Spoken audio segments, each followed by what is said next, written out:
Hello বন্ধুরা, কেমন আছেন সবাই? আশা করি সবাই খুবই ভালো আছেন। আমি খুব ভালো আছি। আজকে চলে আসলাম আপনাদের মাঝে আরেকটি ভিডিও নিয়ে। তো welcome to smart learn channel. তো এর আগে আমি আপনাদেরকে পরশুরামের সেরা হাসির গল্প থেকে চিঠিবাজি গল্পটি পড়ে শুনিয়েছিলাম। আর এখন আমি আপনাদেরকে উন্নত জীবন লিখেছেন ডাক্তার লুৎফর রহমান, এই বইটি সম্পর্কে একটু পড়ে শোনাবো। তো এই বইটি অনেকেই হয়তো পড়ে থাকবেন, আর যারা না পড়েছেন আমার এই ভিডিওটি তাদের জন্য। এই বইটি যারা না পড়েছেন তারা একবার হলেও আমার এই ভিডিওটা দেখবেন বা বাড়িতে এই বইটি এনে পড়বেন। তা এই বইটি সম্পর্কে যদি আপনি পড়েন তাহলে জীবনে অনেক কিছু সহজ হয়ে যাবে, কঠিন পদগুলো কিন্তু সহজ হয়ে যায়। তো এই বইটিতে আছে মোট 15টি পরিচ্ছেদ।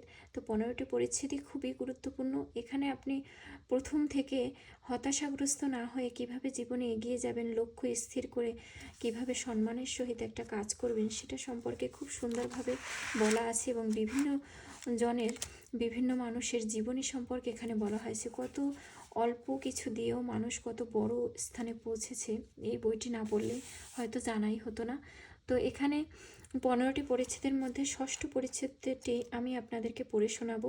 এটা খুবই গুরুত্বপূর্ণ একটা পরিচ্ছেদ, আমার খুবই ভালো লেগেছে, আপনাদেরও আশা করি খুবই ভালো লাগবে।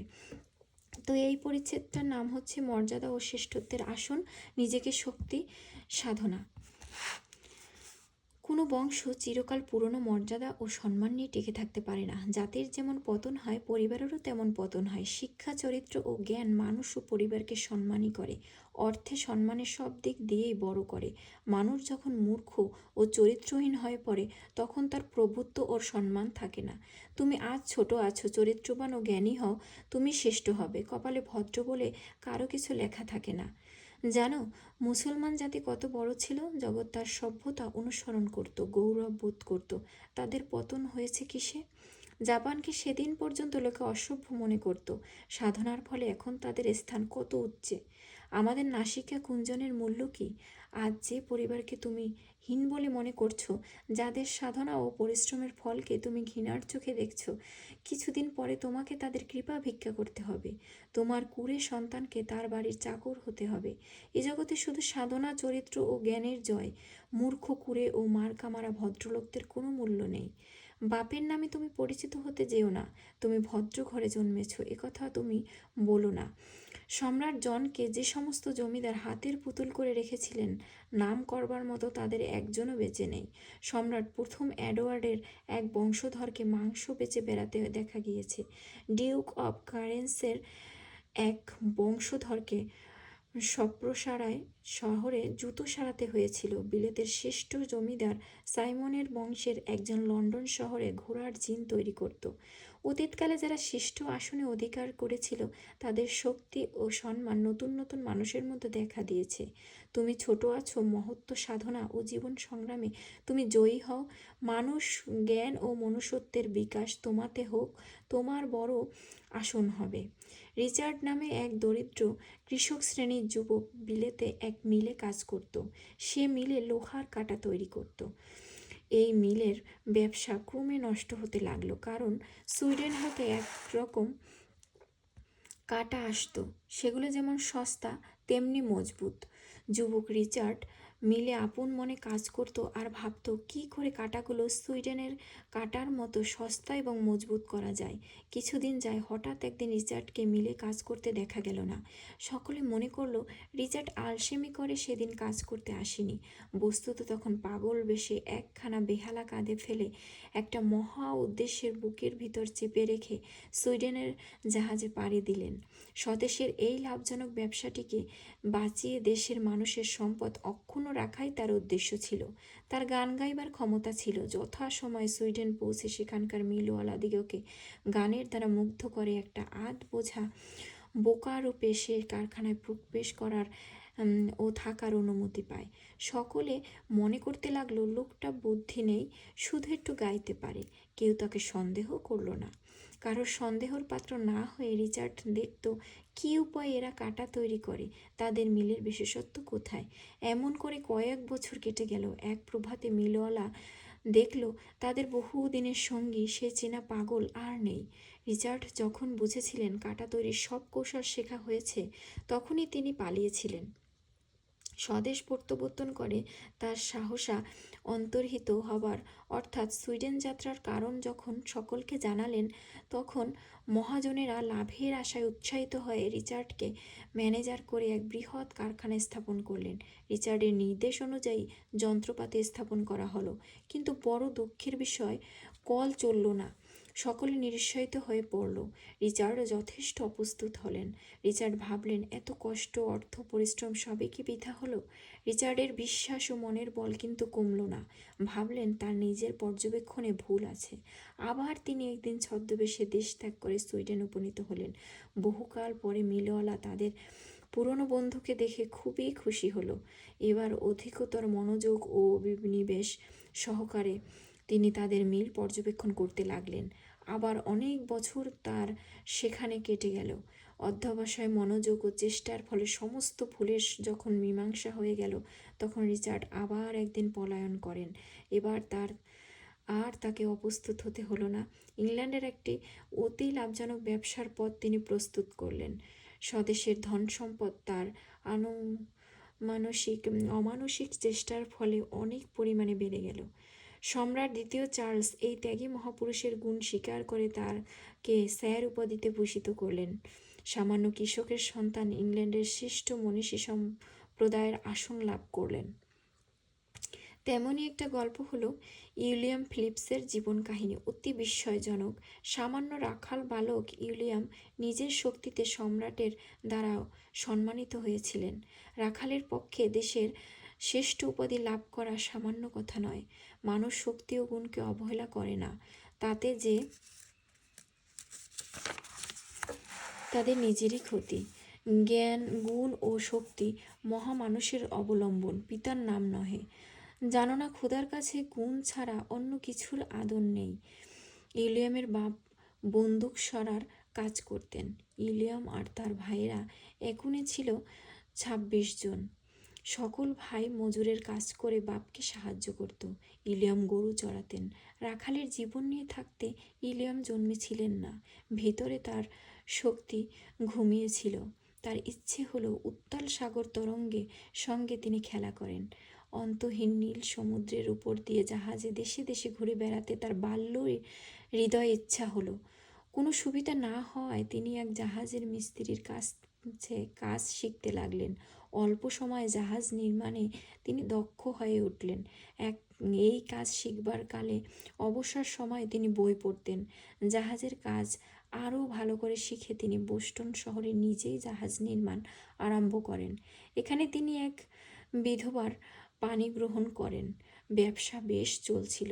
একদিন রাস্তা দিয়ে যাচ্ছেন, সহসা কতগুলো লোকের মুখে শুনতে পেলেন একখানা জাহাজ বহু দ্রব্য সম্ভারে পরিপূর্ণ হয়ে সমুদ্র দিয়ে আসছিল, পথে জলমগ্ন হয়েছে। যে এই জাহাজ উদ্ধার করতে পারবে সে কোটি টাকার পুরস্কার পাবে। ঘৃতের ভিতর আগুন দিলে যেন সে ভীষণভাবে জ্বলে ওঠে, এই শুভ সংবাদটিও তেমনি করে উইলিয়ামের বুকের ভিতর অদম্য ও আশার আগুন জ্বেলে দিল। সমুদ্রমগ্ন জাহাজটি যদি উদ্ধার করা যায় তাহলে কত লক্ষ লক্ষ টাকা লাভ হয়। অবিলম্বে উইলিয়াম নাবিক ও সব কিছু সংগ্রহ করে ঘটনাস্থলে উপস্থিত হলেন। এই জাহাজখানা ডুবেছিল আমেরিকার সন্নিকটে বাহামা দ্বীপপুঞ্জের কাছে। উইলিয়ামের আশা ও পরিশ্রম ব্যর্থ হলো না। তিনি ডুবোজাহাজের সন্ধান পেলেন এবং বহু মূল্যবান সামগ্রী উদ্ধার করলেন, কিন্তু বিস্তর খরচের সম্মুখে বিশেষ লাভ হলো না। এর কিছুকাল পরে তিনি লোক মুখে গল্পকারে শুনতে পেলেন আরও একখানা জাহাজের কথা। সেখানে সমুদ্রগর্ভে প্রচুর রত্ন সামগ্রী নিয়ে প্রায় 50 বছর আগে একটি জাহাজ ডুবেছিল। জনশ্রুতি ও উড়ো কথাকে অবলম্বন করে উইলিয়াম নতুন করে রত্ন লাভের আশায় সাগর অন্বেষণে বহিরাগত হতে ইচ্ছে করলেন। উইলিয়ামের অবস্থা তত ভালো ছিল না। ভালো হলেও একজন মানুষের পক্ষে অত বড় একটা ব্যয় সাপেক্ষ কাজ ঘাড়ে নেওয়া নিতান্তই অসম্ভব। উপায়ন্ত না দেখে তিনি সম্রাট দ্বিতীয় চার্লসের কাছে সাহায্যের জন্য সকল কথা নিবেদন করলেন। তার কথা, উৎসাহ ও বিশ্বাস দেখে শেষকালে সম্রাট চার্লস তাকে সাহায্য করতে প্রস্তুত হলেন। বিপুল উদ্যমে রত্ন উদ্ধারের আশায় উইলিয়াম আবার সমুদ্র যাত্রা করলেন। যারা তার সঙ্গে গিয়েছিল তাদেরও উৎসাহের সীমা ছিল না। তাদের দৃঢ় বিশ্বাস হয়েছিল বহু অর্থ লাভ করে তারা বাড়ি ফিরবে। নির্দিষ্ট স্থানে উপস্থিত হয়ে উইলিয়াম লোকজন সহ সমুদ্র গর্ভে অন্বেষণে ব্যাপৃত হলেন। অন্ধের মতো অজানা রাজ্যের রত্নের সন্ধান করার কাজ সোজা নয়। এইভাবে ক্লান্তি ও পরিশ্রমের মাসের পর মাস চলে যেতে লাগলো, কিন্তু কোনো সুবিধা হলো না। ক্রমে নাবিকগণের মধ্যে চাঞ্চল্য দেখা দিল। ইলিয়মের বিশ্বাস কিন্তু একটু শিথিল হলো না। একজন বিশ্বাসী কর্মচারীর সাহায্যে ইলিয়াম জানতে পারলেন তাকে সমুদ্রের ভিতরে ফেলে দেওয়ার ষড়যন্ত্র চলছে। জাহাজও স্থানে স্থানে ভেঙে গিয়েছিল। অবশেষে নানা কারণে ইলিয়ামকে ফিরে আসতে হলো। ইলিয়ামের নিমজ্জিত জাহাজ সন্ধানে আরও অনেক সংবাদ জেনেছিলেন। বিলেতে এসে তিনি সকলকে সেই জাহাজ সম্বন্ধে নতুন নতুন তথ্য জানালেন। তার উৎসাহ একটু কমেছিল না। নতুন মানুষ নিয়ে তিনি আবার সেখানে যাত্রা করতে ইচ্ছুক হলেন, কিন্তু এবার সম্রাটের কাছে তার কথা ও বিশ্বাসের মূল্য হলো না। অজ্ঞাত তিনি সাধারণের কাছ থেকে দ্বিতীয়বার যাত্রার ব্যয় তুলতে চেষ্টা করলেন, কিন্তু কে তাকে বিশ্বাস করবে? নতুন করে সাধারণের বিশ্বাস জন্মাতে তার দীর্ঘ 4 বছর ধরে চেষ্টা করতে হয়েছিল। দীর্ঘ 4 বছরের চেষ্টায় কেউ কেউ তাকে বিশ্বাস করতে অগ্রসর হলেন। সাধারণের অর্থ সাহায্যে ইলিয়াম 4 বছর পরে নতুন জাহাজে আবার ঘটনাস্থলে উপস্থিত হলেন। আগের মতোই দিনের পর দিন, মাসের পর মাস সমুদ্র তল অন্বেষণে কেটে যেতে লাগলো। ইলিয়াম মাঝে মাঝে ভাবতে লাগলেন তার বিশ্বাস কি মিথ্যে হলো। হঠাৎ একদিন একজন ডুবুরি জলের তল থেকে উঠে বলল, একখানা জাহাজের পাটাতনের মতো কি যেন আমার হাতে ঠেকেছে। বিপুল উদ্বেগে ইলিয়াম আরও কয়েকজন ডুবুরি পাঠালেন। কয়েক মুহূর্তের ভিতর একজন এক খণ্ড সোনার টুকরো নিয়ে ভেসে উঠল। ইলিয়াম আনন্দে করতালে দিয়ে ঈশ্বরকে ধন্যবাদ দিয়ে বললেন, ভাগ্য আমাদের ফিরেছে, আর ভয় নেই। এত পরিশ্রম, আশা ও বিশ্বাস ব্যর্থ হলো না। ইলিয়ামের অধ্যবসায় ও সাধনায় মূল্যস্বরূপ কয়েক দিনেই ডুবোজাহাজ হতে 45 লক্ষ টাকা উদ্ধার হলো। ইংল্যান্ডের ইউলিয়ামের যখন প্রত্যাবর্তন করলেন তখন অনেকে সম্রাটকে বলেছিলেন এই অর্থে ইলিয়ামের কোনো দাবি নেই, এসবই রাজভাণ্ডারের প্রাপ্য। ইলিয়াম ভালো করে সব কথা সরকারকে জানিয়েছিল না। এই অপরাধে তার সমস্ত টাকা বাজেয়াপ্ত করা হোক। ন্যায়নিষ্ঠ সম্রাট সে কথায় কর্ণপাত না করে কঠোর সাধনা ও অধ্যবসায়কে সম্মানের সঙ্গে গ্রহণ করলেন। তিনি ইলিয়ামকে স্যার উপাধি প্রদান করে শ্রেষ্ঠ অভিজাত্যের গৌরব প্রদান করলেন। ইলিয়াম শেষ বয়স পর্যন্ত বিনয়ী ও সরল ছিলেন। তিনি কখনোই কারো কাছে তার পূর্ব জীবনের ইতিহাস গোপন করতেন না। হীন বংশে তার জন্ম হয়েছিল। আত্মশক্তিতে তিনি উচ্চাসন ও বিলেতের শ্রেষ্ঠ সম্মান লাভ করেন, একথা বলতে তিনি সব সময় গৌরব বোধ করতেন। আসলে আমাদের এটাই করা উচিত। যখনই একটা মানুষ বড় হয়ে যায় তখন কিন্তু তার অতীতটা ভুলে যায়। আমাদের অবশ্য অতীত মনে করে সামনে এগোনো উচিত, কারণ কার কখন জীবনে কি আসে কেউই বলতে পারে না। তো এই গল্পটা থেকে আমরা এটাই জানলাম যে অতীতকে ভুলে যাওয়া আসলে উচিত নয়, আর অধ্যবসায় বিশ্বাস থাকলে একদিন সফলতা অবশ্যই আসে। এরপরে আরও একটি গল্প এখানে আছে। উইলিয়াম পেটিট বলে এক মহত্বের কথা জানি। তার বাপের ছিল কাপড়ের দোকান। পেটিট ফরাসি দেশে বিশ্ববিদ্যালয়ে ছাত্র ছিলেন।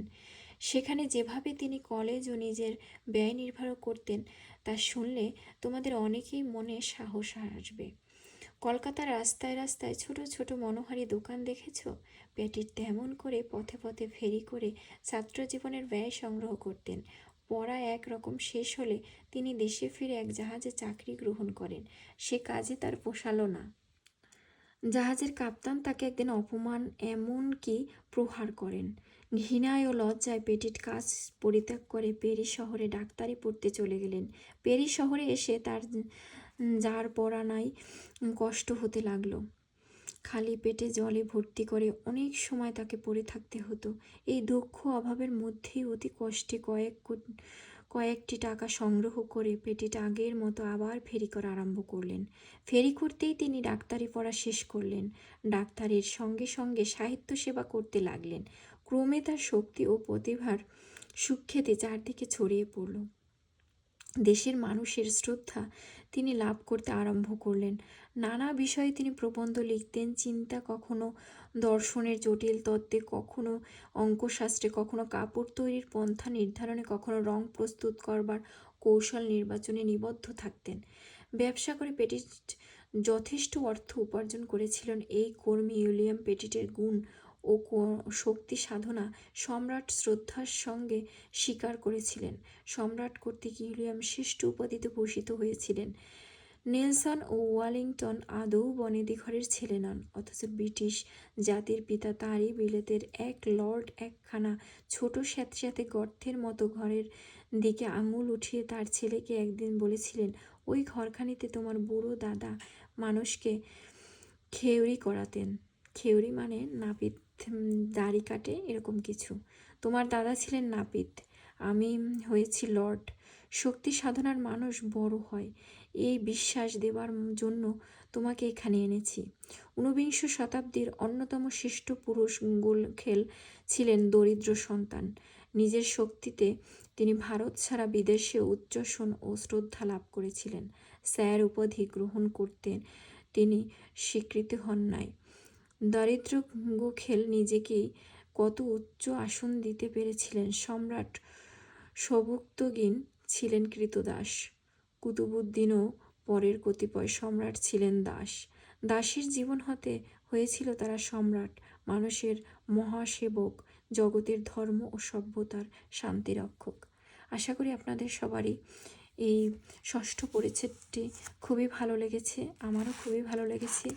এই যে জীবন কাহিনী, বিভিন্ন সম্রাটের দেওয়া উপাধি, যে ছোট থেকে কিভাবে মানুষ অধ্যবসায়, পরিশ্রম আর মনের শক্তির দ্বারা নিজের প্রতিভাকে কাজে লাগিয়ে এগোনো, এটা কিন্তু আমরা এই ষষ্ঠ পরিচ্ছেদটা পড়ে জানতে পেরেছি। আমরা নিজেদের জীবনেও এর প্রতি প্রয়োগ করব অবশ্যই। তো ভালো লাগলে অবশ্যই আপনাদের মূল্যবান কমেন্টস করে জানাবেন। ধন্যবাদ সবাইকে। পরবর্তী ভিডিও পাওয়ার জন্য আমার চ্যানেলটিকে সাবস্ক্রাইব করে রাখবেন। ধন্যবাদ সবাইকে।